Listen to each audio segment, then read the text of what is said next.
bila mereka menjajah negara-negara lain, mereka mengambil kesempatan daripada kuasa kerajaan penjajah.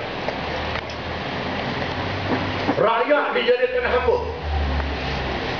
Bukan saja rakyat Bumi Putera yang ada di Malaysia, di Semenanjung, di Malaysia Timur, termasuklah orang Cina dan orang India. Orang Cina dijadikan pekerja lomba, orang India pekerja estate. Hanya segelintir saja orang Cina yang kaya, segelintir saja orang India yang kaya, segelintir saja orang Melayu yang kaya. Penjajah mengungut hasil sebanyak-banyaknya untuk dibawa pulang ke negeri mereka. Hanya sedikit sahaja untuk kepentingan rakyat tempatan. Mereka mengambil kira untuk memudahkan mereka buat pulang hasil. Dengan sebab itu, kilang-kilang yang besar dia Semenanjung, dia pantai barat. Pelabuhan-pelabuhan yang besar dia Semenanjung, pantai barat. Sabah, Sarawak, termasuklah Terengganu, Kelantan, Pahang, Timur, Johor, tidak ada pelabuhan, tak ada industri yang besar, tak ada kemudahan untuk membangun ekonomi yang besar-besar. Ini penyusunan di zaman penjajah. Walaupun penjajah sudah balik,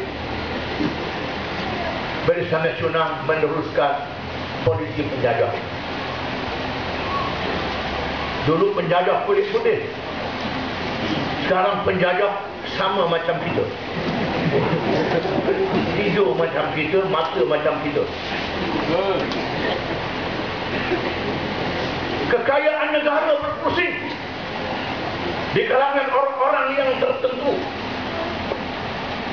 Quran menyebut, wa ma afa Allahu ala rasulih min ahli al-qura falillah walil rasul walil qurba wal yatama wal masakin wa ibnis sabil kay la yakuna dulatan bainal aghniya.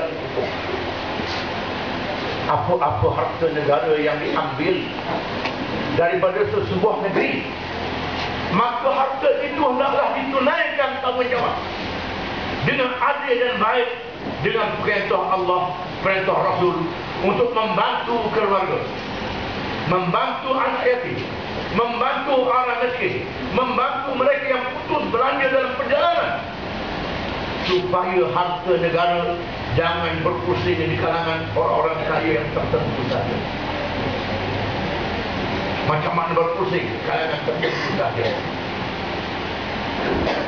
Mengapa negara kita minyak ada, biji timah ada, biji si ada, buah-buahan ada, sayuran ada, macam-macam ada, tanah padi ada, tapi rakyat masih miskin.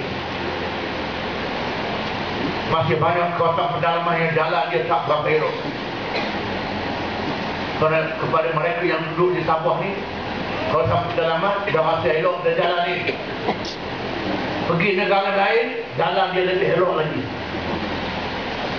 Makanan dia cukup, jagung dia cukup, beras dia cukup. Kita tanah banyak, beras tak cukup. Beli beras, harga barang naik. Mengapa? Kerana semua harta negara ini berpusing di kalangan orang yang tertentu. Pusing macam mana? Cara pusingnya, di sana ada tokoh-tokoh yang besar, company yang besar, yang memonopolikan hasil-hasil negeri yang banyak ini. Hasil yang banyak ini bagi rasuah kepada pemimpin-pemimpin politik. Satu, untuk mengkayakan pemimpin politik, keluarga dan rakan-rakan dia. Yang kedua, untuk beli undi rasuah pilihan raya. Dia lihat berapa. Yang layak RM50 bagi RM50. Yang layak 100 bagi 100. Yang layak RM5,000 bagi RM5,000. Yang layak RM10,000 bagi RM10,000. Sebahagiannya untuk melindungi rakyat dikit saja. Yang banyak ini kalangan pemimpin yang tertentu. Bila sudah undi dia menang pilihan raya, bagi projek kepada yang kaya di balik. Bila pilihan raya, yang kaya ini bagi rasuah pada yang politik di balik. Turun pada rakyat RM50 setiap 5 tahun. RM100 5 tahun. RM5,000 5 tahun. Masih pilihan raya saya dapat RM5,000, RM10,000. Mereka hentam RM1,000 juta, RM500 juta, RM300 juta. Kekayaan berpusing kalangan mereka tertentu. Dengan sebab itulah hasil negara tidak dimanfaatkan oleh rakyat dengan sebanyak-banyaknya. Dalam Islam, bila Islam menjatuhkan empayar Parsi, menjatuhkan empayar Rum, zaman kegemilangan Islam, hasil negeri tidak boleh dipindah selagi tak selesai orang miskin dalam negeri itu, selagi tak selesai masalah rakyat negeri itu. Setelah selesai, lebihannya baru dipindah dan dibagi kepada negeri yang memerlukan pertolongan. Ini cara pemerintahan yang kita nak tunjukkan kepada rakyat. Kita tidak mahu memperhambakan rakyat, tetapi menjadikan rakyat pemilik kepada hasil negeri dalam masalah tanah. Pak pernah memerintah Terengganu tahun 99 hingga 24. Saya diamanahkan menjadi Menteri Besar. Ketua Menteri lah di sini. Rasa juga jawatan Ketua Menteri 4 tahun. Apa saya buat? Dengan rakan-rakan saya masih membiarkan nak kita negeri lain pajak. Di antaranya kami selesaikan masalah tanah yang sudah ada masalah Liman sebutkan. Tanah-tanah sadar. Kita tidak mahu peneroka sadar menjadi kuli dan hamba kepada ladang dia tak ada milik. Ada yang sudah buka pelada 40 tahun, yang sudah buka pelada 30 tahun, ada yang sudah mati. Sebalik saja kita memerintah 99, saya panggil pengarah tanah dan biaya negeri. Saya minta dia selesaikan masalah tanah. Ada rakyat yang meneroka tanah, tanam padi, tanam getah, tanam kelapa sawit, tanam durian. Bila sudah besar, dia musnahkan kebun itu kerana tak ada lesen, tak ada berat. Bila pilihan raya janji, lepas pilihan raya ugut rakyat.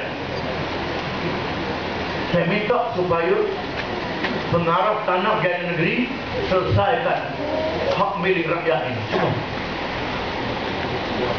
Pengarah tanah kata mengikut pentadbiran yang ada pada hari ini seluruh Malaysia,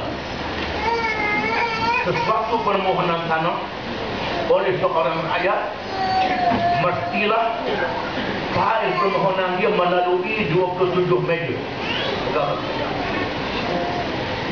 dihantar kepada pejabat tanah daerah.